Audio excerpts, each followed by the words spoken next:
Hi friend, good morning सगळ्यांना. तर छोटंसं ब्लॉग नक्की बघा माझं. तर बघू शकताय आता झालेली आहे सकाळची सुरुवात. तर असा घरात सगळीकडे पसारा पसारा दिसत आहे तुम्हाला. तर बघू शकताय मी सुरुवात सकाळची आहे. तर नक्की बघा माझं ब्लॉग. तर ही चिल्लर पार्टी इथं झोपलेली आहे. तर ही राधिकाला असं जुगाड करून दिलेला आहे मी. तर राधिकाला झोप म्हणजे येत होती, पण पडायची भीती होती म्हणून मी इकडं सोफा असा लावून दिलेला आहे. तर एकदम असं शांत निवांत झोपलेली आहे राधिका आणि तिला खूप मजा पण आली असं झोपायला. आणि हे रुद्र आमचं काळा मामा सकाळी सकाळी काम करताय आणि पुन्हा परत झोपताय. शाळा जायचंय, उठ लवकर. ती रात्री ती पूर्ण तर शाळा बुडवली, उठलीच नाही सकाळी लवकर. उठ लवकर रुद्र, तू तर सकाळी टिफिन आणून देते, दुकानचं सामान आणून देते रुद्र, मला भरपूर काम करतंय. उठ रुद्र. आणि हे भाज्या मी त्या दिवशी बोललो होतं की मी घरी भाज्या द्यायचे आहेत म्हणून. तर हे नेलेच नाही. तर 2-3 दिवस झालं भाज्या तसेच ठेवले होते बाहेर चेअरवर. तर मी आज भाज्या काढून मी ती आज यूज केले मी भाज्या. आता नंतर काढून देईन मी फ्रीजमधल्या, किंवा नंतर दुसऱ्या तर आणून देतील. ती काय आता बघू पुढचं काय होतंय ती. पण भाज्या असं थोड्याशा बाहेर 2-3 दिवस ठेवल्या ना, अशा काळ्या काळ्या असे खराब होत्यात. मी वाटाण्याच्या शेंगा, ककडी, गाजर असं काही सगळं काढून ठेवलेलं होतं मी तिकडं घरी देण्यासाठी. तर सगळं काही हे झालेलं आहे म्हणा. तर मी आता काढून मी यूज करत आहे ती. तर नंतर सकाळी सकाळी डब्याची घाई होती मला. आमच्या दारासमोर एक आरटीवाले ऑफिसर राहतात. तर मी सकाळी सकाळी डब्बा बनवला आहे. तर सकाळी सकाळी डब्याची खूप घाई असते. तर वरण झालेलं आहे माझं, वरण झालेलं आहे. तर वरण झालेलं आहे आणि 4 पोळ्या करून मी त्यांच्यासाठी दिलेले आहेत. 4 पोळ्या केल्यात आणि मी त्यांच्यासाठी दिलेले आहेत. नंतर बघू शकताय मी सगळं थोडं थोडं कोथिंबीर वगैरे सगळं थोडं थोडं यूज करून मी सगळं म्हणजे एक डब्यासाठी मी भाजी तयार केलेली आहे. तर अशा पद्धतीची मी भाजी तयार केलेली आहे. आता आजकाल तर हे शेंगा असं खूप स्वस्त झाल्या आता.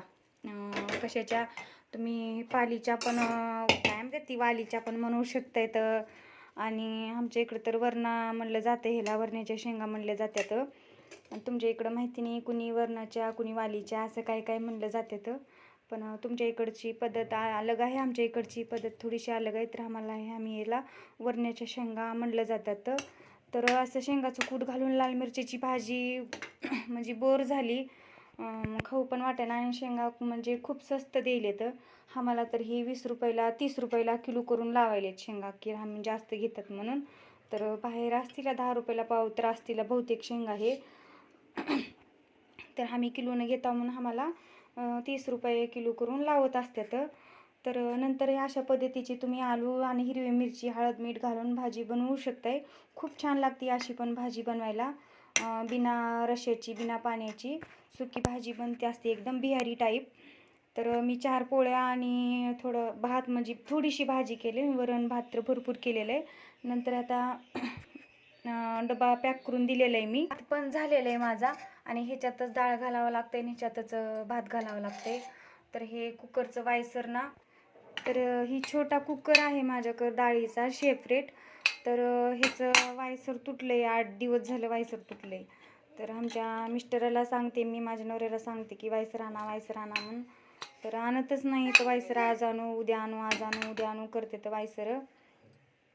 तर त्याच्यामुळं मला त्यात भाताच्याच कुकरमध्ये आपलं हे करावं लागतं, ह्याच्यामध्ये डाळ शिजवावं लागते. ह्याच्यामध्येच मला डाळ शिजवावं लागते आणि पुन्हा नंतर डाळ ओतून घेऊन पुन्हा भात घालावं लागते. तर बघू शकताय मी हळदी कुंकाला ही टोपले आणलेले होते. तर ही टोपले मला खूप स्वस्तमध्ये भेटलं. तर आणि खूप फायदा व्हायला टोपल्याचा. म्हणजे आपण भाजी, आलू, बटाटे काय बी छोटं छोटं असं धुवायला इतकं छान वाटायले ना, खूप छान वाटायले धुवायला. तर मला तर खूप म्हणजे भारी वाटायले धुवायला हे. आणि मला फक्त 80 रुपये डझन बोलले होते. पण आमची जास्तच असं म्हणजे ओळख आहे असल्यामुळं का त्यांनी आम्हाला 70 रुपयाला डझन करून लावल्यात. तर मला बघू शकते मला ही टोपलं किती 5 ते 6 रुपयाला भेटलं असेल. ही टोपलं हळदी कुंकामध्ये मी सगळ्याला दिले. तर सगळ्याला हळदी कुंकामध्ये बायकांना पण खूप छान असं आवडलं टोपलं हे. तर माझ्यापेक्षा आता 2-3 उरलेले आहेत हे टोपले. तर गल्ले वगैरे तर मी असं मागवलं होतं.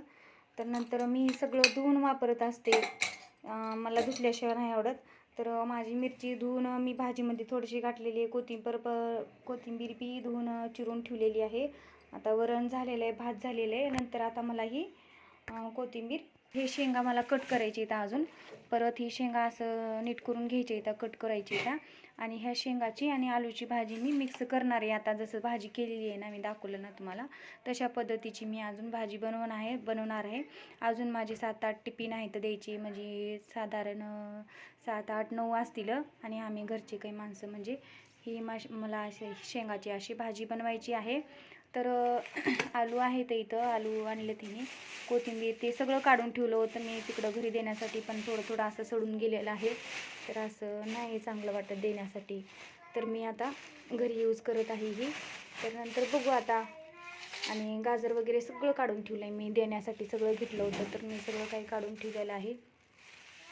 आणि हे गाजरंसुद्धा मला 30 रुपयाला असे 2-3 किलो दिलेले होते सगळेच असे गाजरं. तर काही आम्ही कट करू टिफिनला वगैरे दिलेलं, तर खाऊन पार झाले. तर लेकरं वगैरे कट करून, आणि गोड लागते ती गाजर, गावरान असल्यामुळं ना गाजर ही गोड लागते आणि चव पण लागते. तर या सगळेजण आज एकदा चहा पिणारे आहे मी.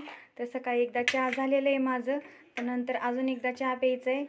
तर कुणाकुणाला चहा खूप जास्त आवडतंय ते कमेंट करून नक्की सांगा. मला तर खूप जास्त चहा आवडते, पोटात भगभग करते, तरी पण मी चहाची आग जातच नाही, तलप आहे ना ते, त्याच्यामुळं जातच नाही. तर ह्यांचा टिफिन दिल्यावरच म्हटलं चहा प्यावा आपण. तर बघू शकते मी आता टिफिन दिलेला आहे, म्हणजे टिफिन दिला ना त्यांचा 9ला जातात ती, आमचे आरटीवाले सर येतं आमच्या दारासमोर. तर त्यांनी 9 वाजता जातात त्यांनी ऑफिसला. तर 9 वाजता टिफिन द्यावं लागते त्यांना. मग ते टिफिन दिल्याशिवाय ना काहीच काम सुधरत नाही आहे. तर अजून एकदा मी चहा पित आहे, बघू शकता. ह्याने पण 2दा चहा पिऊन गेले. नंतर मी आज एकदा पित आहे. तर या सगळेजण चहा वगैरे प्यायला. आणि माझं छोटंसं ब्लॉग कसं वाटला ती नक्की कमेंट करून सांगा. आणि सपोर्ट करा, लाईक करा, शेअर करा. तर थँक्यू सगळ्यांना, धन्यवाद.